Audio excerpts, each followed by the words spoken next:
Hi! Hello mga friendship and sisikoy! Welcome back to my kusina! At ang menu natin today, diba, magluto tayo ng chicken karahay. Yan po ang mga ricadas ko. Simple lang po to. May kamatis, luya, sibuyas, iba pang pang-ricados na pang-pasarap. Of course, dapat talaga natin hugasan ang manok kasi may mga dalang mga ewan-ewan dyan sa labas ng tindahan. Kaya dapat hugasan para perfect o dapat ganito. Ipakita ko sa inyo, ito ang gagawin natin. Kunin natin yung mix ng chicken karahay at ilagay natin, ubud natin dyan sa manok para ating i-marinate.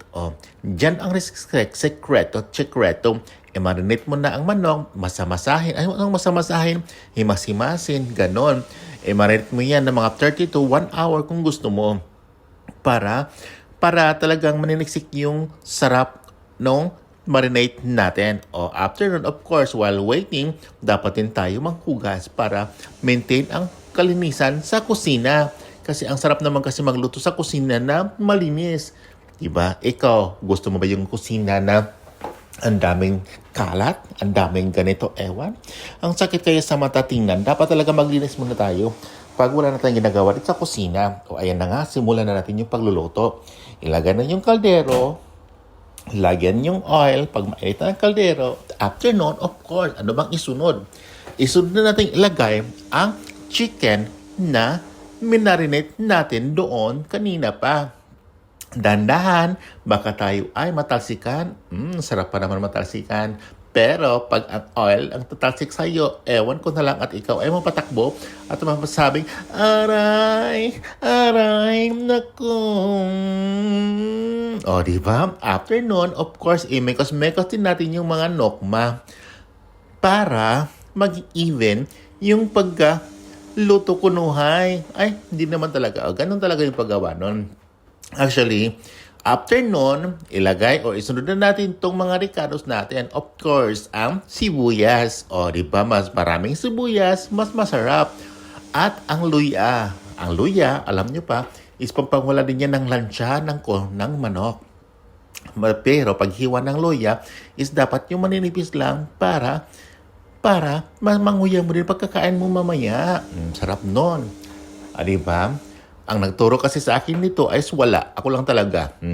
After nun, mga ilang minuto o segundo, sunod na natin yung kamatis. Yung kamatis, dapat maraming kamatis, mas masarap din. After nung kamatis na yan, alam niyo ba yung kamatis na yan, itanggalin natin yung balat. Pag malambot na yan siya, tanggalin niyo yung balat at saka ipe-paste natin yung kamatis after nun. Of course, takpan natin para mas mabiling maluto yung kamatis. Maluto yung kamatis. Yun na nga. So, back to north. Basta sabihin ako, wala namang nagturo sa akin kung paano magluto nitong chicken karahay na ito. Sinundan ko lang yung kung anong nakalagay doon sa box. Di ba? Tayo ay masunurin. So, yung sa box na yun, isusundan lang natin. Yun na nga. Mga ilang segundo, di ba? Tingnan nyo, maluluto na yan siya.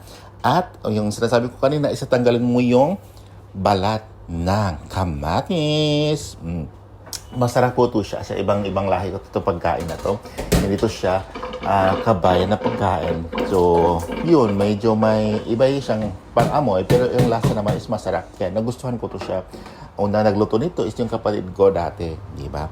Kasi masarap din siya magluto kasi yung asawa niya is ibang lahi. Kaya ayun, nagustuhan ko ito siya nung una ko itong natikman.